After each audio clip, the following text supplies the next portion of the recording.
హైదరాబాద్ నగరాన్ని కుదిపేసిన కూకట్పల్లి బాలిక సహస్ర హత్య కేసులో పోలీసులు కీలక పురోగతిని సాధించారు. ఎస్ఓటీ పోలీసులు దర్యాప్తులో భాగంగా 10వ తరగతి చదువుతున్న బాలుడిని అదుపులోకి తీసుకున్నారు. అతడే సహస్రను దారుణంగా హత్య చేసినట్లు ఆధారాలతో గుర్తించారు. దొంగతనానికి ముందే ప్రణాళిక వేసుకున్నాడు. సహస్ర ఇంట్లోకి వెళ్లి దేవుడి వద్ద ఉన్న హుండీని పగలగొట్టి డబ్బులు దొంగలించాలని ప్రయత్నించాడు. అంతకుముందు ఇంట్లోకి ఎలా వెళ్లాలి, ఎలా పారిపోవాలి అనే వివరాలను how to open door, how to break God hundi, how to escape house అని ఇంగ్లీష్లో రాసుకున్నట్లు పోలీసులు గుర్తించారు. సహస్ర తల్లిదండ్రులు ఇంట్లో లేని సమయంలో పక్క బిల్డింగ్ నుంచి ఇంట్లోకి చేరుకున్నాడు.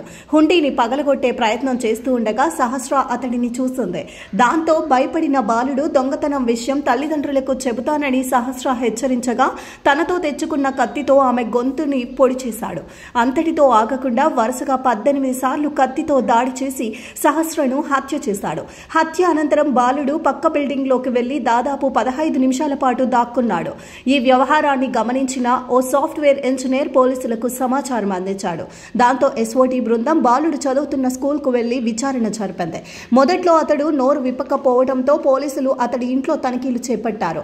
తనిఖీల్లో పోలీసులు రాసిన లెటర్, హత్యలో వాడిన కత్తి, రక్తపు మచ్చలతో ఉన్న దుస్తులను స్వాధీనం చేసుకున్నాడు. చివరకు అన్ని ఆధారాలతో బాలుడిని అదుపులోకి తీసుకున్నారు.